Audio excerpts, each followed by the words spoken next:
Guys, I bought a Jeep. Here she is, boys.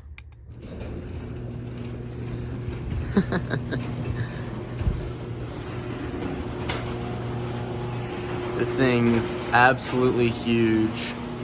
It's got a couple issues, of course, but got a super good deal on it. I'm already picking up another rear hatch, and then the rear door over here has a small piece of broken glass, and somebody's giving me a door for cheaper than I could actually replace that whole glass. So we're gonna go ahead and bring this thing out and start kind of diagnosing what all we can do to it. So it is just short from reaching the front outlet where I have a trickle charger. So I will be pushing.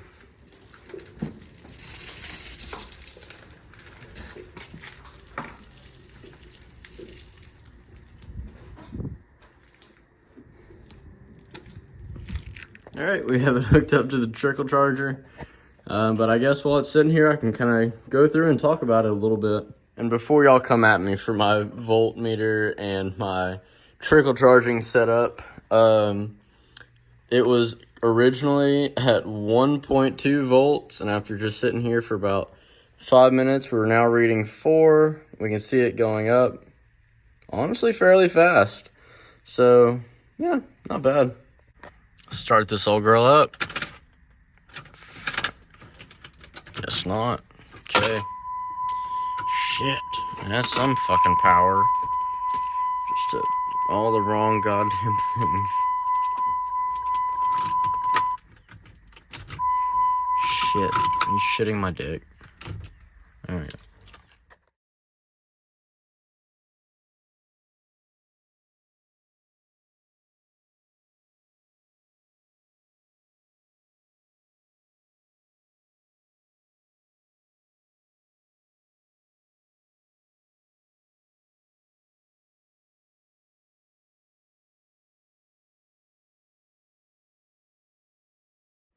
Based on the amount of dirt I'm seeing so far, it looks like it wasn't wheeled hard at all.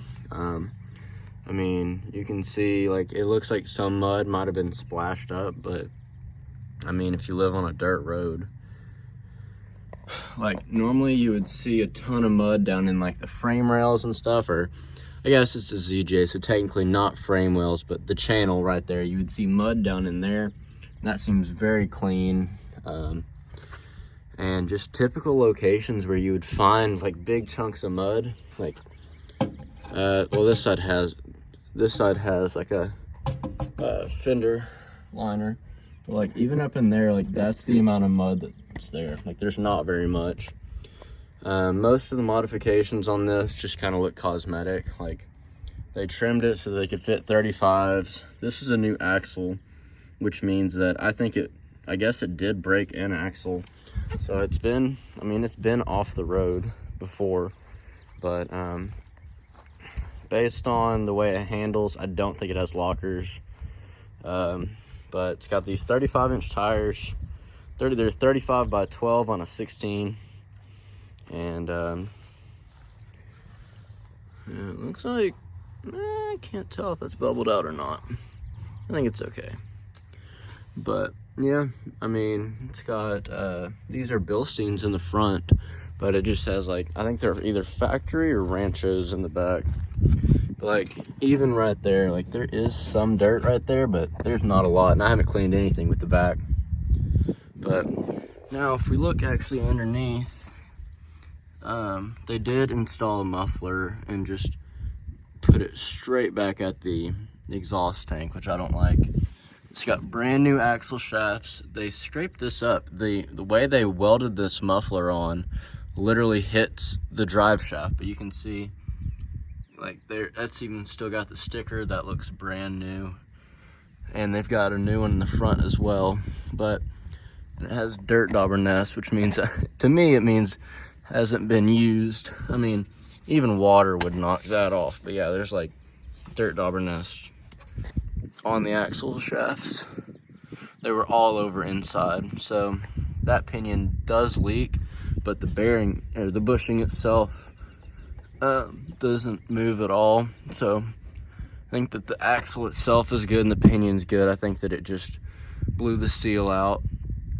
So it does leak a little bit there, and it leaks a little bit on the opposite side as well. I'll show you So that. it looks like just around the axle casing leaks.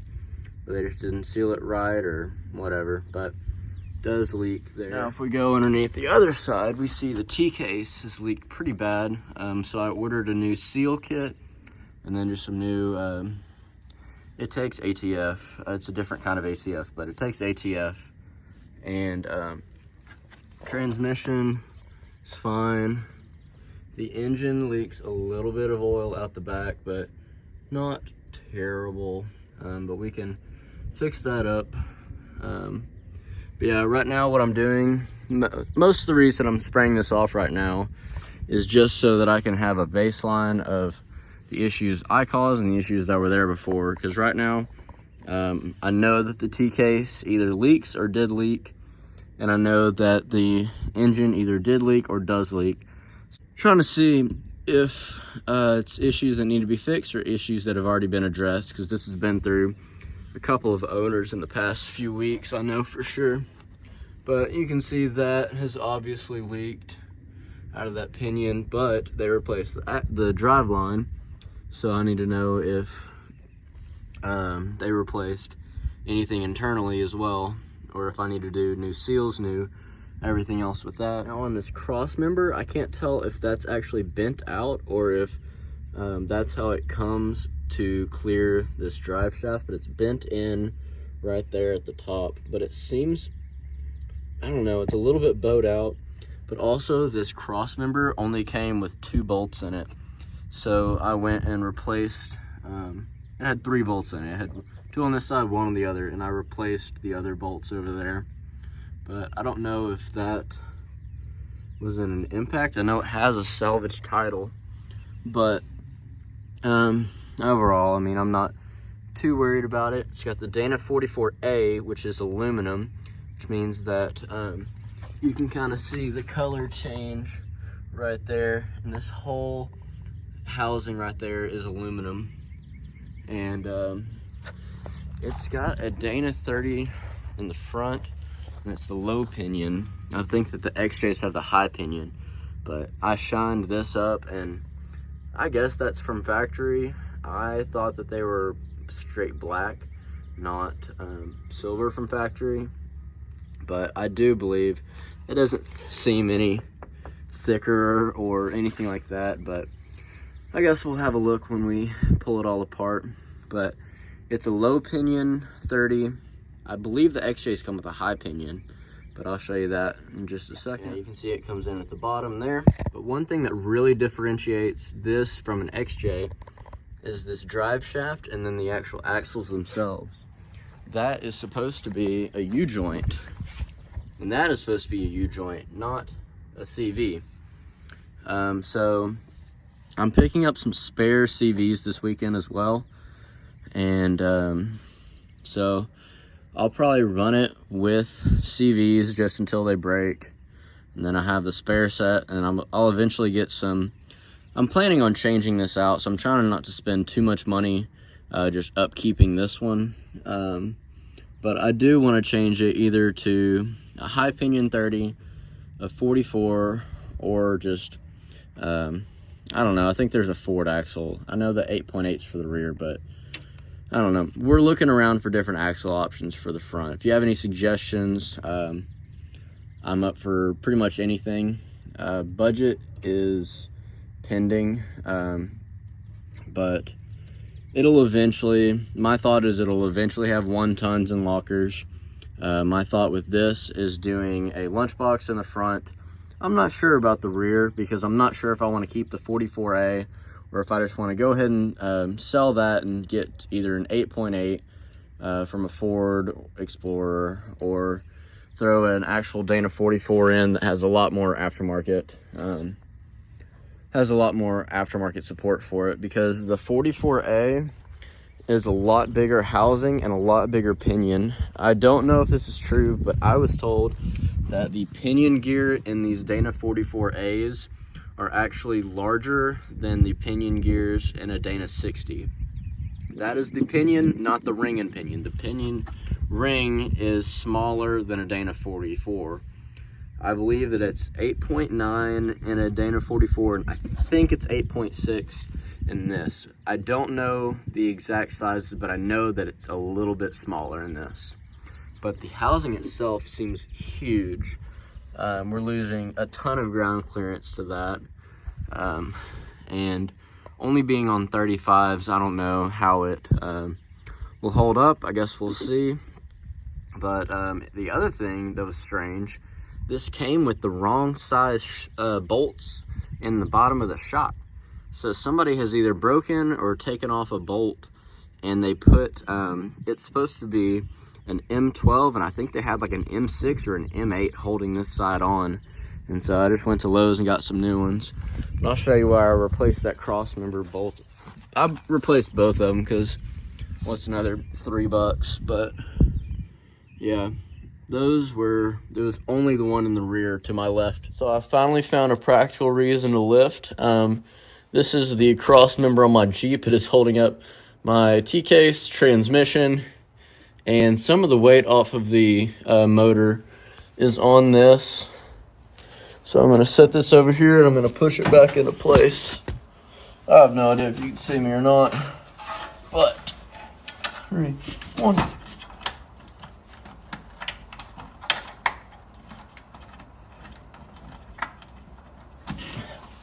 There we go.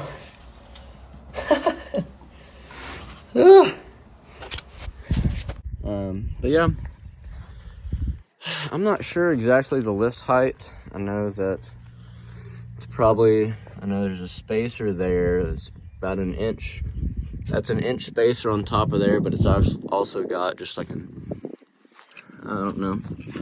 It's definitely lifted. It's got a JKS quick disconnect sway bar on both sides in the front. And they just completely removed the sway bar in the rear. But yeah, it'll be a good little build. You can see it was originally this kind of reddish purplish color. Kind of shines through in some of the spots where the spray paint's peeling. But based on the general upkeep of it, it's very dirty and dusty inside. I vacuumed it out, but even still, you just see a lot of dirt and dust. And I kind of think that it was a farm vehicle, is my opinion, based on there was fishing gear and there's just kind of like bolts and money everywhere.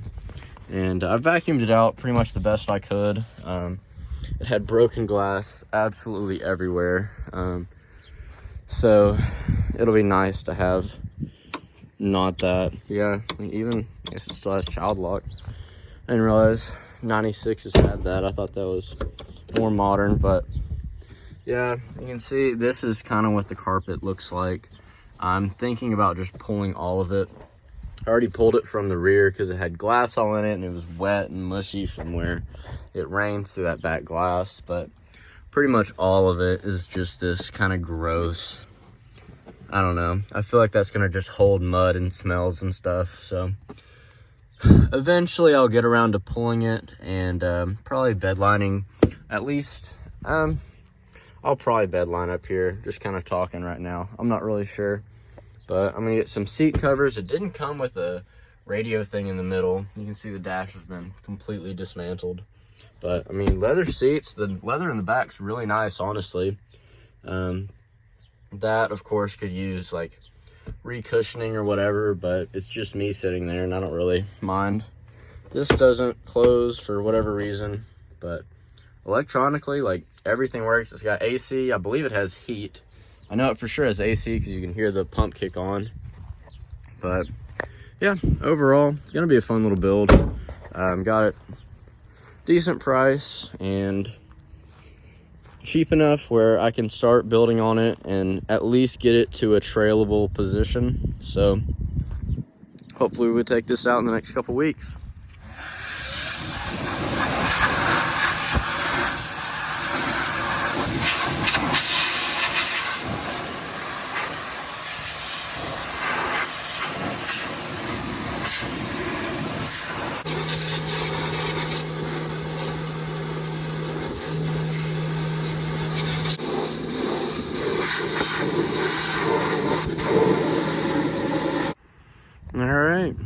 she's pretty much cleaned up, as good as she's gonna get.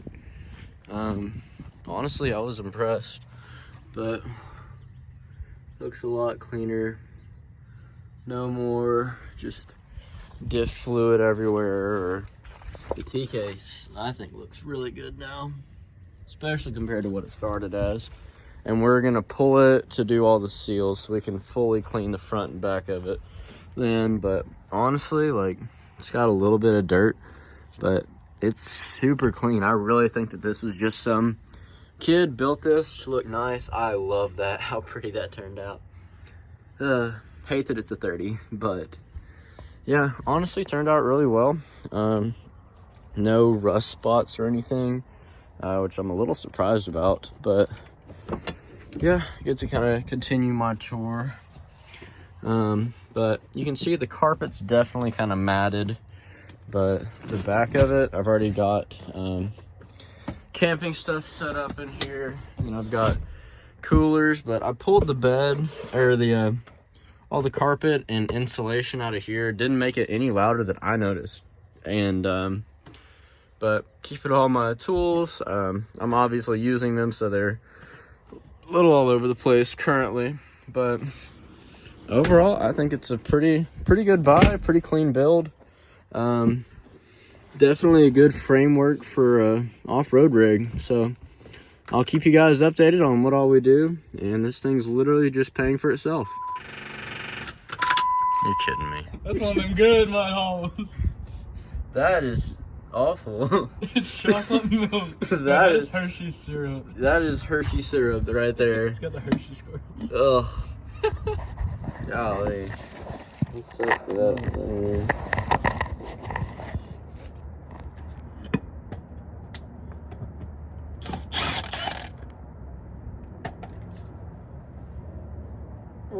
Well, it just became a little bit less of a great deal.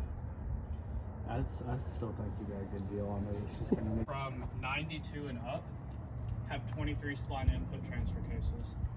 Anything that's older than 92 is 21 spline, so that won't work. Alright, so you saw there the T-case was very cracked, and we went on Facebook Marketplace, and there's one that's about an hour and a half away, and he's going to give it to us for $100. It's a 242 instead of the 249 that I had in there.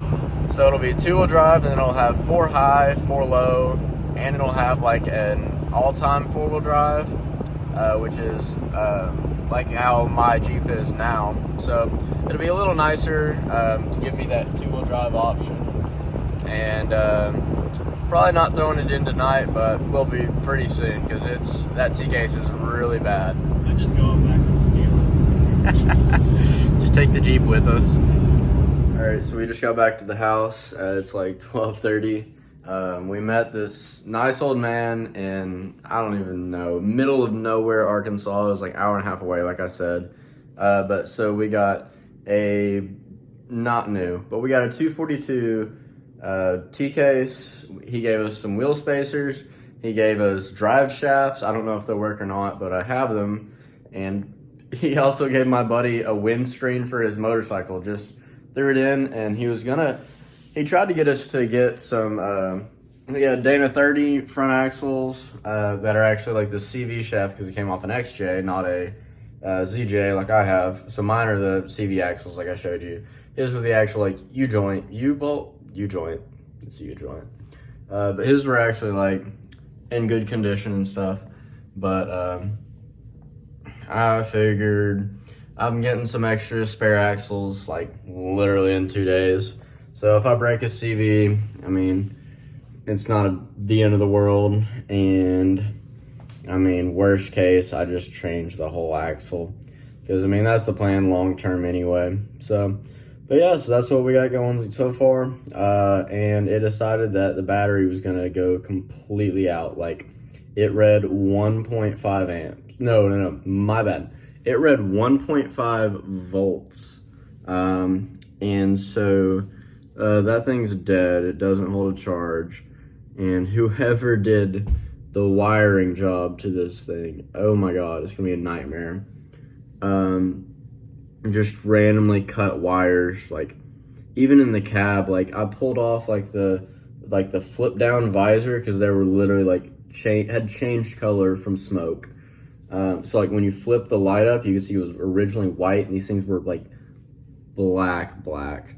And anyway, so I pulled those off, and they literally just cut all the wires, and you could see like wires still running through like my headliner that is now metal, because they pulled the headliner, probably for the same reason. But there was literally just like wires that are just like cut in random spots, I guess wherever they could get scissors, I don't know. But it's gonna be an interesting project. I've got wires also run like through like the C channel of, is it even, I don't even know what to call it, the unibody frame. But yeah, so it's gonna be interesting to see. We ended up pulling front and rear diff cases off. I do think it is an open rear differential, so that opens up the possibility to things like lunchbox lockers. So I'm still deciding what I'm gonna do locker wise, but I feel like we got a good start to it, and we get to kind of see what it'll do. Probably not this weekend, because I've still got school in the morning, and my buddy's working. So, but we're gonna try to piece together what we can tomorrow, and then I'm getting the extra parts on Sunday. Tomorrow's Friday, by the way. But so we'll see how far we can get, and then try to find a free weekend and test this thing out. First time it goes out, it'll probably be on open diffs. I'll be honest, I don't have money for diffs for lockers right now. But I think I for sure want to do a lunchbox in the front. It's on 35, so I'm a little skeptical, but I think it'll pan out. Then I guess we'll see where we go from there. If you have any recommendations for a 44A, which does not line up with the 44, because it's a different pinion, different internals of the gear, as well as the different casing for the actual gears. But so if you have any recommendations for what you've run, I'm a little skeptical about welding just because of the C-clips. So the axles are held on, instead of having like the regular like really small clip that like you just slide the axle in and it pops into that little groove. This one you slide the axle in and you have to actually like put a metal piece over, just a metal C-clip over, and that's what locks it into place. So I'm a little bit skeptical about welding. My buddy's also not sure if we can weld a strong enough connection between its different materials with the gears and the spider and something else. But it was a cast metal that you're trying to weld to a hardened metal, and he just wasn't sure that with our welder that we could do that properly without it just cracking or breaking after a ride or two. And that's just one more projectile that's gonna shoot out of that aluminum casing. But all that to say, I'm not sure. I think that the plan overall is to eventually replace that with either a Ford 8.8 from an Explorer or something along that lines. But eventually, I want to replace it. But until then, I may decide to truss it and maybe put a skid plate, but it's gonna hang so low because that differential's massive. So we're gonna see just kind of where it ends up, and be sure to follow along. If you haven't already, go ahead and like and subscribe, and there'll be a ton more Jeep content because this is where all my time and money is gonna go right now.